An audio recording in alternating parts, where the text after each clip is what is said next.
Princess Lyra of the Helixian Empire stood at the center of the great crystalline chamber, her heart pounding louder than the hum of the galaxy's most advanced technology surrounding her.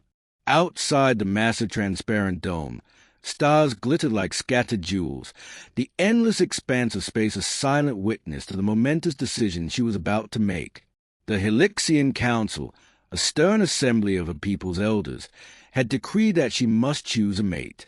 This was no simple royal duty. It was a necessity for the survival of their species.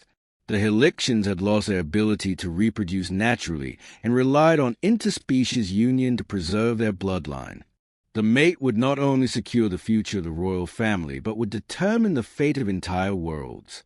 Lyra's eyes darted around the chamber as a dozen candidates from across the Empire stood in silence, waiting. Each was a powerful alien, majestic and fierce, with eyes glowing with expectation and, some, with desperation. Yet none stirred her heart. None ignited the spark she had never known she was missing. Her thoughts were interrupted by the sudden arrival of the final candidate, an unassuming human, standing awkwardly at the edge of the chamber. He looked out of place, dressed in simple clothes and with eyes wide with disbelief at his surroundings. "Your Highness," the lead elder intoned gravely, "this is Captain Ethan Cole, from the planet Earth. His DNA is compatible with the Helixian genome. If you choose him, the future of our species will be assured." Lyra studied Ethan closely. He was nothing like the others. No armor, no weapons, no regal bearing. Just an innocent man, thrust into a cosmic destiny he had never asked for. Her pulse quickened unexpectedly. Why was her gaze drawn to him? Why did she feel something she couldn't name? The council waited. Time was slipping away.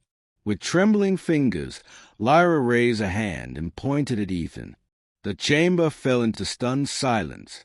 The days that followed were a whirlwind of preparation and uncertainty. Ethan was taken to the palace quarters, a place of shimmering elegance and alien splendor that overwhelmed his senses. Despite the luxury, he felt out of place, a stranger in an alien world. Princess Lyra visited him daily, their interactions awkward at first. She explained the customs, the responsibilities he would bear as a mate, and the enormous expectations resting on their shoulders. "Why me?" Ethan asked one evening, looking into her striking violet eyes. "I'm just a simple human. I don't belong here." Lyra smiled softly, a rare warmth touching her features. "Sometimes the heart chooses what the mind cannot understand.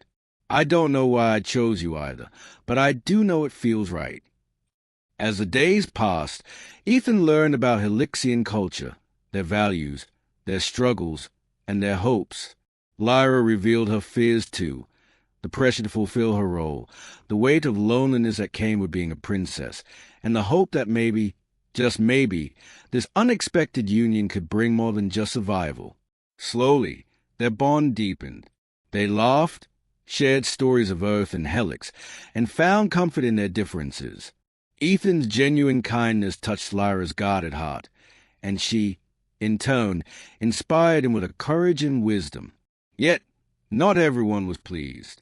The council elders, rigid and suspicious, watched their growing closeness with increasing unease. They feared Ethan's humanity, his flaws, his vulnerability. They whispered among themselves, plotting to end this dangerous alliance before it could truly begin. One evening, as Ethan strolled through the palace gardens under twin moons, he was ambushed by a group of armored guards. "You must leave the palace," their leader warned coldly. "Your presence endangers the Helixian legacy." Ethan's heart hammered. "I won't abandon Lyra. Not now. Not ever." But the guards were relentless, forcing him toward the exit. Just then, Lyra appeared, radiant and fierce. "Enough," she declared, stepping between Ethan and the guards. "He is my mate, and I will protect him with my life." Her voice echoed through the garden, filled with unyielding authority. The guards hesitated, then withdrew. The council would hear of this defiance, but Lyra no longer cared. She had chosen her path. Weeks turned into months. Ethan and Lyra faced challenges, political intrigue, assassination attempts, and the daunting task of uniting two very different worlds. Yet, their love grew stronger with every trial. One night, beneath the sprawling nebula that painted the sky in colors unseen by human eyes, Lyra took Ethan's hand. "I want you to see something," she whispered. She led him to the throne room, where a massive machine stood, the Helixian procreation device, capable of merging their DNA to create a new generation.